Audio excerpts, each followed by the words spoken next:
Ananda suka sekali minum es kopi yang sekarang lagi tren di kalangan remaja. Nah, apakah minuman yang seperti itu baik untuk kesehatannya di masa pertumbuhan sekarang nih Bu Dokter? Oke, terima kasih Ustazah, ini pertanyaannya.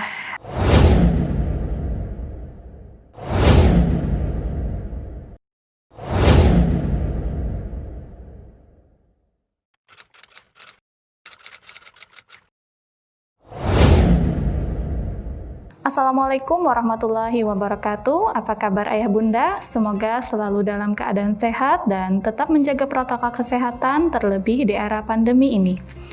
Ayah bunda, kembali lagi bersama kami pada program Ihsanul Amal Menyapa di channel YouTube SIT Ihsanul Amal bersama saya Ustazah Heni yang akan memandu acara ini. Nah ya bunda, pada hari ini kita akan membahas tema seputar kesehatan umum dan di studio Ihsanul Amal sudah bersama kita Dr. Faridah Laila yang merupakan dokter di Dinas Kesehatan Kabupaten Hulu Sungai Utara. Beliau juga merupakan orang tua dari Ananda Dapi dan Amel yang sekarang bersekolah di SMP IT dan SD IT. Selamat datang Bu Dokter di studio Ihsanul Amal. Apa kabarnya Bu Dokter hari ini? Alhamdulillah kabar baik, tetap sehat ayah bunda di rumah, anak-anak semua di rumah. Jangan lupa jaga protokol kesehatan. Ya, terima kasih kepada Bu Dokter yang telah memenuhi undangan kami. Ya Bu Dokter, di tangan saya sudah ada beberapa pertanyaan yang telah dikirimkan oleh ayah bunda tentang seputar kesehatan umum. Yaitu pertanyaan pertama nih bunda, dari orang tua Syifa kelas 8 SMP IT. Pertanyaannya, Ananda suka sekali minum es kopi yang sekarang lagi tren di kalangan remaja. Nah, apakah minuman yang seperti itu baik untuk kesehatannya di masa pertumbuhan sekarang nih Bu Dokter? Oke, terima kasih Ustazah, ini pertanyaannya. Ayah bunda, memang sekarang lagi tren minuman-minuman yang sekarang banyak prinsipnya di mana-mana, semacam waralaba. Jadi harus kita ingatkan seperti ini, bahwa minuman yang seperti itu sebenarnya kalau sekali-sekali dikonsumsi sama anak tidak masalah, tetapi harus diingatkan bahwa minuman itu kadar gulanya sangat tinggi gitu ya. Kalau dikonsumsi secara terus-menerus, anak akan merasa kenyang saat itu, sehingga apa yang dikhawatirkan, asupan makanan lain dia jadi tidak pengen untuk mengkonsumsi. Nah, kadar gula yang tinggi lama-lama akan tertimbun. Jadi kalau keseringan yang dikhawatirkan, pertama gula darahnya bisa naik mendadak. Yang kedua, kalau itu terus-menerus bisa dibayangkan gula itu kalorinya sangat tinggi gitu ya. Risiko yang pertama mesti akan terjadi penambahan berat badan. Tetapi yang jeleknya seperti ini, anak itu tumbuh kembang tidak hanya perlu gula, tidak hanya perlu karbohidrat, tetapi dia harus mengkonsumsi yang lainnya, perlu protein, perlu vitamin, perlu yang lain-lain yang itu tidak hanya didapatkan dari minuman yang rasa-rasa kopi yang sangat manis itu. Jadi silahkan aja kalau misalnya seminggu sekali mencoba, karena kekinian nanti kalau kita tidak minum tidak mengikuti zaman gitu ya. Jadi silahkan, tetapi harus diseimbangkan. Sekarang kan makan itu kalau pemerintah sudah menampilkan namanya isi piringku gitu ya, di mana ada karbohidrat, nasi atau diganti karbohidrat lain, ada sayur, lauk, terus kemudian dengan porsi yang seimbang. Jadi tetap kita makan ke sana. Kalau mau sekali silahkan, nanti kan kita nggak tahu rasanya, kasihan juga anak-anak daripada dipendam, nanti suatu saat terus dia tanpa sepengetahuan kita setiap hari beli gitu ya. Jadi intinya gitu, kadar gulanya sangat tinggi, jadi mohon orang tua untuk mengawasi untuk minum seperti itu ya. Boleh sekali-kali, tetapi makanan utama tetap harus dikasihkan. Kalau dilarang makin mau ya. Iya kan, anak-anak kan gitu. Kalau kita ngomong jangan itu artinya dia akan coba. Tanpa gitu. sepengetahuan orang tuanya. Itu yang membahayakan. Jadi sebaiknya diperbolehkan, tetapi diomongin boleh sekali-kali. Tetap kita di rumah mesti makannya seperti ini gitu kan. Kalau kita konsep Islam juga namanya makanan itu kan kalau halal sudah pasti, tetapi tentang toyib itu kan komponen di sana harus lengkap. Gimana cara, termasuk cara belinya, cara penyajiannya, cara masaknya gitu. Yang pasti lagi kalau kami di rumah itu gimana ketika memasaknya itu banyak doa yang dibacakan. Jadi untuk kesehatan yang makan. Seperti itu ya. Jadi kalau kopi silahkan, cuman diawasi sekali-kali karena kadar gulanya sangat tinggi. Tidak boleh keseringan, seperti itu. Iya, itu tadi ya Bunda ya penjelasan tentang minuman kopi tadi. Jadi boleh saja untuk mengkonsumsinya, misalnya satu kali seminggu ya Bunda ya. Iya, kalau misalnya mau coba silahkan, tapi jangan terlalu sering gitu ya. Intinya saya juga gini, anak-anak kan rasa kopi gitu ya, itu tetap aja ada kafein. Jangan-jangan yang dikhawatirkan juga ketika dia minum, jangan-jangan nanti dia malamnya nggak bisa tidur, begadang main HP. Kan malah semakin banyak menurut saya tidak manfaatnya ya. Sekali-kali kalau misalnya hari libur weekend mau mencoba ya silahkan gitu, nggak apa-apa. Iya, itu tadi ya Bunda Syifa, semoga terjawab. Ya, selanjutnya pertanyaan dari orang tua Badriah kelas 6 SDIT dan orang tua Gilang kelas 8 SMP IT dan orang tua Yusuf kelas 9 SMP IT nih. Pertanyaannya, di bagian badan ada gatal seperti biang keringat, ada seperti jerawat, ada juga bentol kecil-kecil tapi tidak merah. Apakah ini alergi makanan dan bagaimana cara penanganannya? Kalau dibiarkan untuk usia Ananda sekarang ini apakah normal nih Bu Dokter? Iya, jadi ayah bunda, yang namanya gatal itu berarti ada sesuatu di sana. Jadi kita cari dulu sebabnya gitu kan. Apa yang menyebabkan gatal? Gatal sendiri bisa karena alergi, bisa karena infeksi jamur ya, bisa karena dermatitis kontak, misalnya kesenggol logam dia kemudian timbul alergi. Jadi kita tahu dulu sebabnya. Kalau pada anak-anak usia sekarang kita juga harus tidak boleh mengesampingkan keringat, biang keringat. Coba anak-anak usia SD, SMP aktivitasnya sangat padat. Terus mohon maaf ketika sudah di sekolah lari-lari dengan baju yang sangat basah. Coba dibayangkan di sini itu penuh dengan keringat. Lah itu kan kemudian kebersihan kulit sampai di rumah, mungkin mandinya nanti-nanti, akibatnya kan kulit di situ jadi lembab. Gitu. Kemudian timbul rasa gatal. Jadi nanti ayah bunda lihati dulu apa sih kira-kira penyebabnya. Terus kalau misalnya diduga karena alergi gitu. Jadi untuk tahu anak ini alergi apa, makanan yang ayah bunda curigai misalnya alergi telur. Dia setiap hari Ananda ini dikasih telur, kemudian dia timbul gatal. Coba seminggu jangan dikasih makanan itu. Kalau misalnya dalam seminggu nggak kita kasih makanan itu, terus dia tidak gatal, barangkali memang alerginya itu. Kan ada juga yang dok anak saya alergi coklat gitu.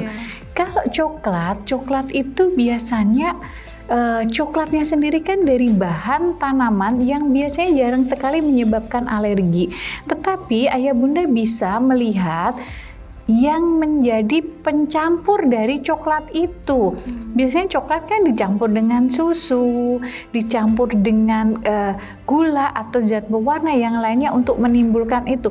Ya barangkali campurannya itu yang menyebabkan alerginya. Jadi mesti perhatikan apa yang dicampur itu.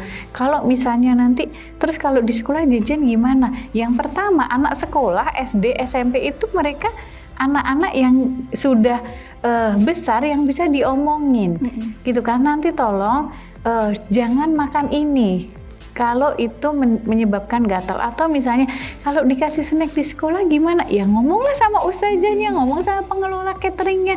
Saya pikir untuk seperti itu hal yang mudah, karena anak itu bukan anak yang dia usia SD kan bisa menyampaikan gitu ya, seperti itu. Kalau misalnya penyebabnya jamur, ya tentu jamur itu kan suka di tempat yang lembab.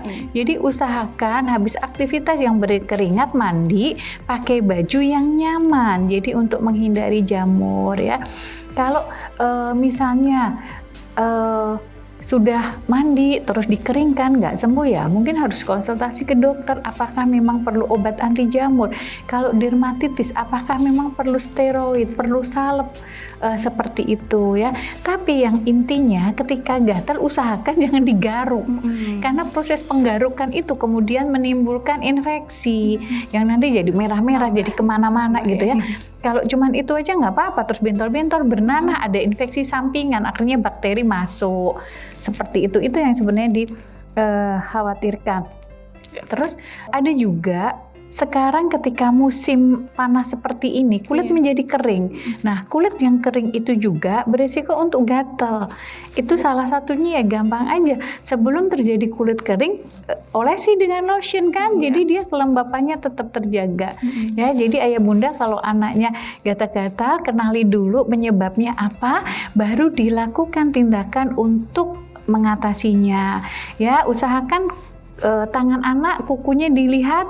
Jangan panjang-panjang, jadi kalau garuk-garuk itu nanti nggak lecet-lecet. Karena saya pernah kasus loh, kawannya ininya satu gitu ya, ternyata kan digaruk-garuk jadi kemana-mana. Coba bayangkan kalau itu anak perempuan ya, anak laki-laki juga sama, terus kulitnya kan jadi nggak bersih lagi, dilihatnya nggak bagus gitu ya. Jadi nggak apa-apa, anak-anak kan ada lotion untuk anak-anak. Kalau kulitnya kering silahkan olesi itu. Yang pasti pulang sekolah ganti baju mandi. Karena kan kalau anak-anak saya pulang itu biasanya baunya sangat harum, yang parfumnya nggak bisa dibeli dimanapun. Seharian seharian di sekolah, ya benar. Ya itu tadi ya penjelasan tentang alergi, yaitu kenali dulu penyebabnya, itu baru dilakukan tindakan tadi ya. Ya, pertanyaan selanjutnya nih Bu Dokter. Pertanyaannya, tindakan seperti apa yang sebaiknya dilakukan apabila terjadi benturan atau terjatuh di lantai yang mengakibatkan luka lebam nih? Oke, lebam itu terjadi berarti ada pecah pembuluh darah gitu ya. Bisa terjadi karena benturan atau trauma. Ketika lebam, apa yang harus dilakukan gitu ya? Ayah bunda tidak perlu khawatir terus kemudian langsung panik, enggak. Ketika anak jatuh atau terbentur terus kemudian lebam, apa yang dilakukan di rumah? Ayah bunda bisa mengambil es atau air dingin ya untuk dilakukan kompres. Tapi jangan langsung nempel di kulit, pakailah kain, pakai handuk. Kalau saya biasanya di rumah suka mengajarkan begini, kita itu kan punya aqua gelas masukkan di freezer, terus kemudian bungkus dengan kain, kompreskan di situ ya selama 20 sampai 30 menit gitu ya, kompres dingin. Terus kemudian untuk mengurangi pembengkakan, karena apa? Biasanya kalau lebam terus nanti terjadi pembengkakan. Jadi misalnya lebam di kaki, usahakan anak-anak ketika tidur, Ananda, itu posisi kaki lebih tinggi. Jadi diganjel bantal gitu ya, kasih bantal. Kenapa? Biar aliran darah di sana berkurang, biar tidak terjadi pembengkakan. Gitu. Jadi elevasi lah bahasanya itu, lebih tinggi dari dada. Terus yang ketiga, setelah 2 hari kan kita tidak lagi melakukan kompres dingin, tetapi kita melakukan kompres hangat. Biasanya kan hari kedua, ketiga itu sudah mulai muncul yang coklat ungu-ungu, agak merah-merah. Nah, itu berarti kita sudah kompresnya hangat. Karena apa? Biar pembuluh darah ke sana lancar ya, kan tadi habis itu kompres dingin dulu ya, terus kemudian lebih tinggi, terus kemudian di kompres hangat. Terus yang terakhir biasanya ayah bunda terus gini, oh itu ada kok dikasih oles-oles salep gitu. Ya silahkan. Kalau misalnya bisa dibeli, biasanya obat-obat golongan heparin bisa dibeli bebas terbatas di apotek. Biasanya sudah hafal itu, ada trombopop, ada atau oparin, terus dioleskan di situ. Nanti biasanya 2-3 minggu akan hilang gitu ya. Jadi tetapi kalau misalnya besar, lihat di lokasinya. Kalau misalnya benjolnya di mata, di ini, benturannya pada kepala yang menyebabkan ini, ya sebaiknya dibawa ke fasilitas kesehatan, karena kan siapa tahu itu kemudian berdampak gitu ya. Kalau di ekstremitas yang kita yakin oh cuman kecil lebamnya ini, kita yakin di rumah dengan kompres akan membaik 2 minggu atau 3 minggu, silahkan ditangani itu sambil dilihat lokasi. Nanti tiba-tiba di kepala matanya yang biru loh, dibiarkan ini kok nanti dikompres aja ya. Kalau itu kan karena itu alat yang Fatal. istilahnya vital gitu ya, jadi mesti harus ke fasilitas. Mungkin gitu ya Ustazah ya. Iya. Ya, terima kasih banyak nih Bu Dokter. Ya, pertanyaan selanjutnya nih Bu Dokter. Pertanyaan dari orang tua Fadlan kelas 2. Ananda kadang bisa keluar darah pada hidung. Apakah itu berbahaya nih Bu Dokter? Keluar darah pada hidung kalau di kedokteran istilahnya epistaksis, atau kalau kita sering sebut itu mimisan gitu ya. Mimisan itu berarti pecahnya pembuluh darah di hidung. Di hidung itu pembuluh darahnya kecil-kecil. Jadi sebenarnya dengan benturan yang sedikit atau dengan trauma kecil bisa cepat untuk keluar darah. Contoh yang paling kecil penyebabnya gini. Ini panas-panas, kelembapannya kurang, terus hidung kita itu ada kotorannya, terus kuku kita panjang ngambil. Lah, mengorek hidung aja bisa menyebabkan mimisan gitu ya. Jadi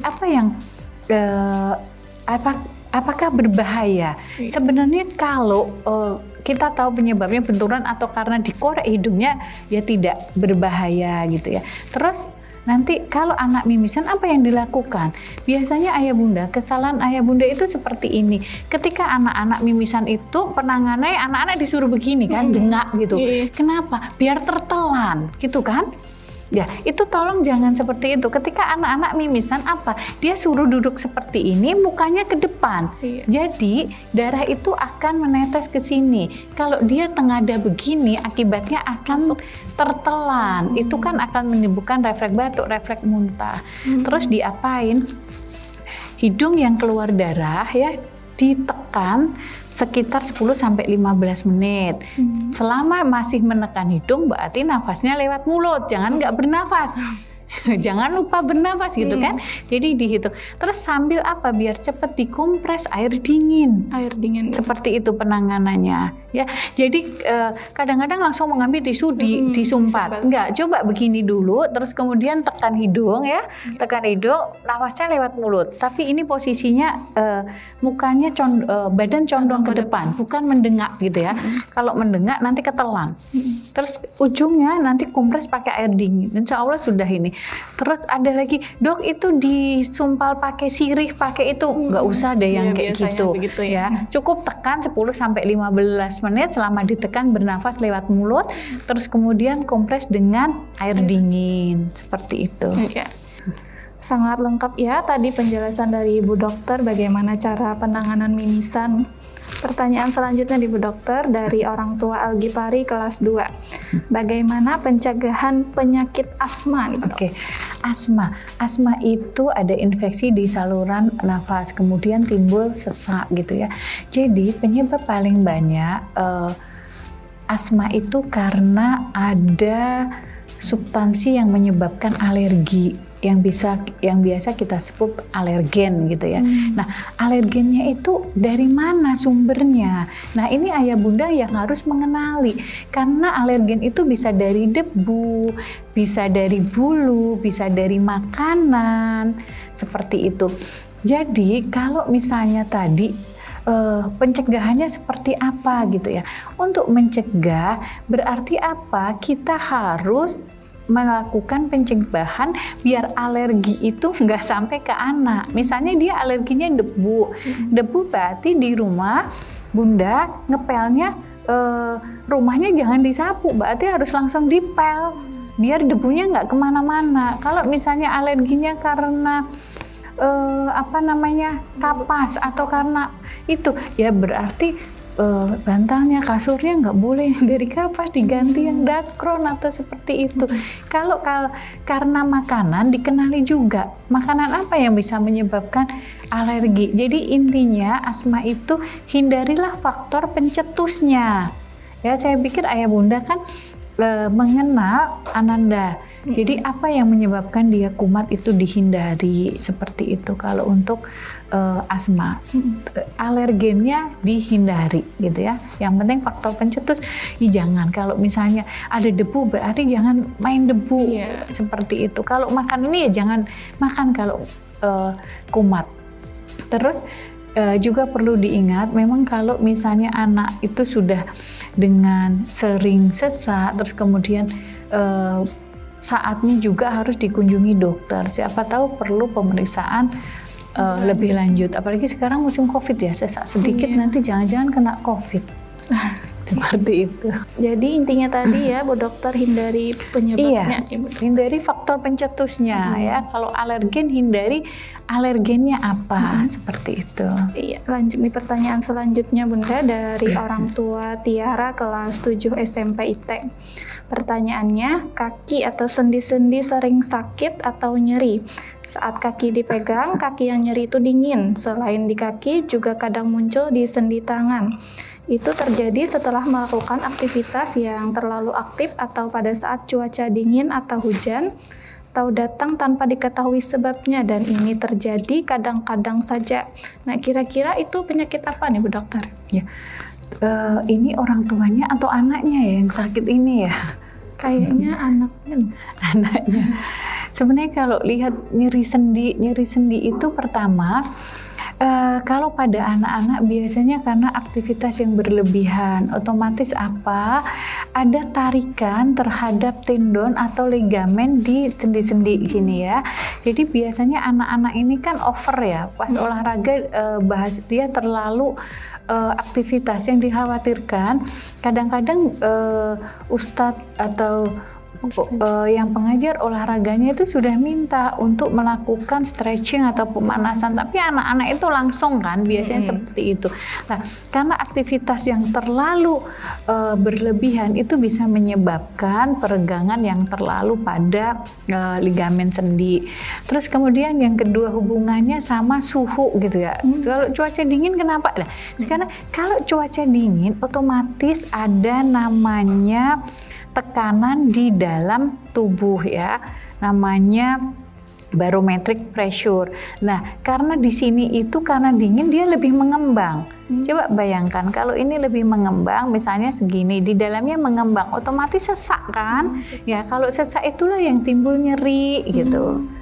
Terus, jadi apa yang harus dilakukan ya? Kalau saat misalnya aktivitas banyak atau olahraga kemudian nyeri ya, tolong sebelum melakukan itu mesti pemanasan dulu gitu.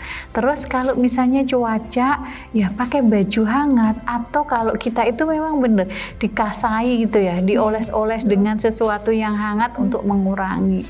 Kalau dingin ya pakai jaket, pakai kaos kaki, pakai yang lebih tebal, atau juga misalnya bisa minum yang hangat gitu ya, sebenarnya untuk meningkatkan suhu tubuh kita biar untuk mengurangi itu ya. Kalau pada orang tua ya, kenapa sih orang tua sering itu ya, sebagian orang tua mungkin karena dia artritis gitu ya, radang sendi, atau karena orang tua itu kadang-kadang kan makan terus kemudian timbul penumpukan purin yang berakibat gout, kemudian sendi-sendi sakit. Jadi kalau pada anak-anak sih lebih banyak karena aktivitas mereka yang dilakukan over terus tanpa pemanasan terlebih dahulu ya, seperti itu. Iya, terima kasih Bu Dokter. Pertanyaan selanjutnya dari orang tua Wahdi kelas 2. Bu Dokter, saat ini Ananda ada benjolan kecil di leher. Termasuk penyakit apa itu Bu Dokter? Dan ada yang mengatakan bahwa itu nanti akan hilang dengan sendirinya seiring bertambahnya usia. Apakah itu benar Bu Dokter? Oke, benjolan kecil di leher.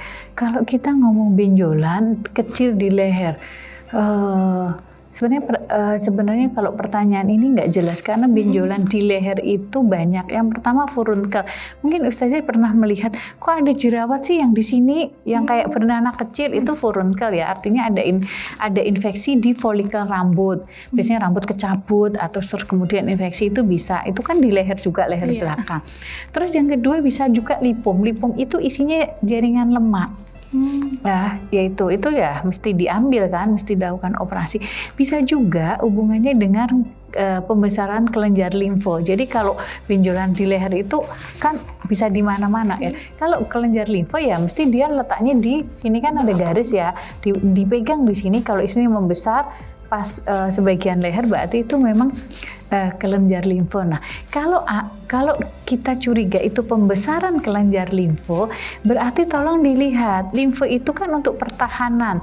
Ketika ada sesuatu menyerang, gitu ya, sakit yang menyerang, dia akan membesar. Nah, dilihati sekitar situ, dia ada sakit gigi enggak, ada sariawan enggak, ada sakit telinga enggak, ada demam enggak.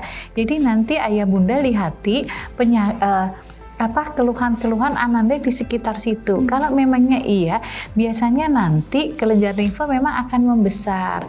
Nanti seiring sakitnya sembuh, dia akan mengecil sendiri kira-kira 2-3 minggu seperti itu. Tetapi ada juga yang dia nggak mengecil, misalnya TB kelenjar. TB kelenjar kalau TB-nya nggak diobati kan nggak sembuh, ya. Jadi nanti kalau misalnya anaknya giginya sudah sembuh, sariawannya sudah hilang 2-3 minggu, kok kelenjarnya masih gitu ya. Terus kok ada keluhan, anak ini beratnya nggak naik-naik. Terus kemudian di sekitarnya ada yang batuk. Siapa tahu itu TB kelenjar, jadi tetap harus diperiksa ke fasilitas seperti itu ya. Jadi kalau benjol-benjolan di leher itu masih banyak, nggak khas. Kalau kelenjar limfo aja juga bisa, penyakit yang lain juga bisa gitu ya. Termasuk lipom itu kan kanker jinak seperti itu juga bisa di leher gitu. Kalau didiamkan bisa berbahaya ya bunda ya? Kalau dibiarkan itu gini, yang pertama estetika ya. Kalau anak laki-laki terus kemudian nggak tertutup, dilihat nggak, kok ada jerawat, ada jendol-jendol gitu kan, benjol-benjol kan nggak bagus. Yang kedua ya, kalau itu sumber dari awal dari penyakit yang berbahaya gitu ya. Kalau TB seperti TB kelenjar kan letaknya di sana, mesti dia dilakukan biopsi, diambil benar atau enggak kan, mesti perlu pengobatan lebih lanjut yang tidak bisa ditunggu hilang sendiri gitu ya. Jadi itu nanti bahaya atau enggak tergantung dari penyebabnya. Kalau misalnya lipom kan mesti dioperasi kan, nggak mungkin tumor jinak itu hilang sendiri. Yang menakutkan itu gini, kadang-kadang ada yang dikasai dengan kapur yang panas gitu. Terus nanti sekilas dilihat dari luar dia hilang, tetapi justru karena itu mungkin dia di dalamnya jadi pecah. Yang bahaya kan jadi kecil-kecil, artinya jadi beranak gitu kan. Nah, jadi malah nanti banyak. Jadi kalau misalnya ragu-ragu nggak usah deh, kalau nggak usah menangani sendiri yang seperti itu. Ke fasilitas kesehatan aja. Jadi biar jelas daripada nanti salah ayah bunda menanganinya. Ya, pertanyaan terakhir nih Bu Dokter. Ananda ada rencana operasi untuk hipospadia dan kordenya. Namun dokternya meminta agar Ananda diterapi hormonal dulu untuk mikropenisnya. Apakah ada makanan yang baik untuk dikonsumsi untuk keadaannya selain terapi hormonal nih Bu Dokter? Oke, terima kasih ya. Jadi Ustazah, hipospadia itu seperti ini. Biasanya ini bukan saru ya. Ini biasanya kan uretra atau lubang kencing itu kan ada di ujung penis gitu ya. Nah, ternyata pada anak-anak ini karena kelainan kongenital yang dibawa sejak kehamilan kemudian lahir. Nah, ujung uretra itu dia ke arah proksimal, ke bawah. Harusnya begini, dia ke bawah. Nah, biasanya itu salah satu penyebabnya bisa kelainan hormon ya. Terus kemudian pasien ini biasanya memang penisnya lebih kecil, makanya disebut mikropenis. Nah, kemudian dokter minta terapi hormonal, biasanya disuntikkan testosteron. Untuk apa? Biar penisnya itu agak jadi membesar gitu ya, seperti itu. Jadi kalau ditanya makanan apa selain terapi hormonal gini, jadi ayah bunda bisa nyiapkan sebenarnya kalau makanannya secara umum itu ya anak-anak yang mau pre-operasi, tindakan operasi, mesti kita kasih makanan yang tadi seimbang ya, yang gizinya cukup, memenuhi ini. Kenapa? Jadi anak ini akan tumbuh kembangnya optimal, dia sehat, pas lagi nanti tindakan operasinya dia dalam keadaan yang bagus gitu kan. Jadi kalau misalnya kita baca ada makanan tertentu seperti misalnya kita makan jahe, susu, sayuran daun hijau, itu bisa meningkatkan testosteron.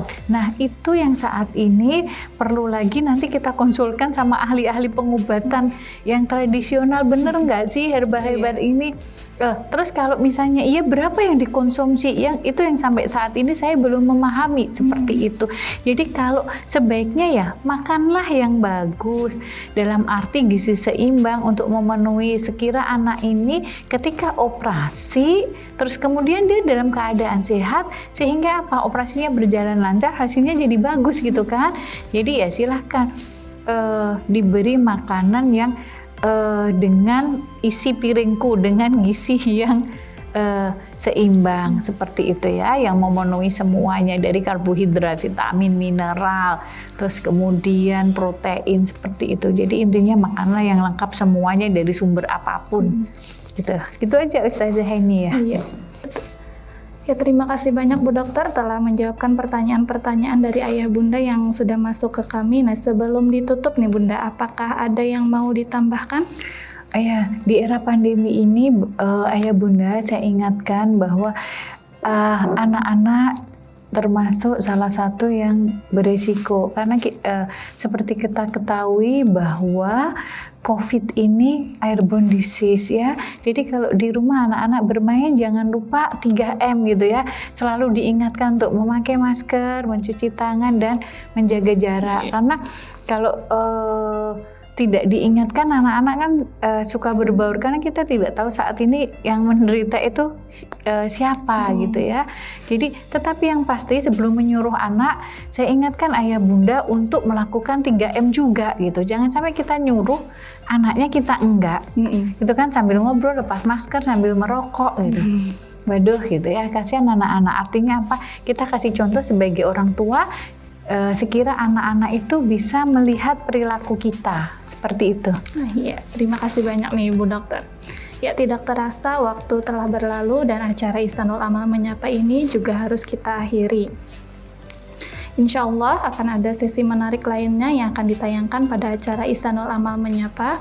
Kami ucapkan terima kasih banyak untuk Bu Dr. Farida Laila yang telah meluangkan waktu menjawabkan pertanyaan ayah bunda seputar kesehatan umum. Dan saya selaku moderator juga mohon maaf apabila ada salah dalam membawakan acara. Terima kasih. Wassalamualaikum warahmatullahi wabarakatuh.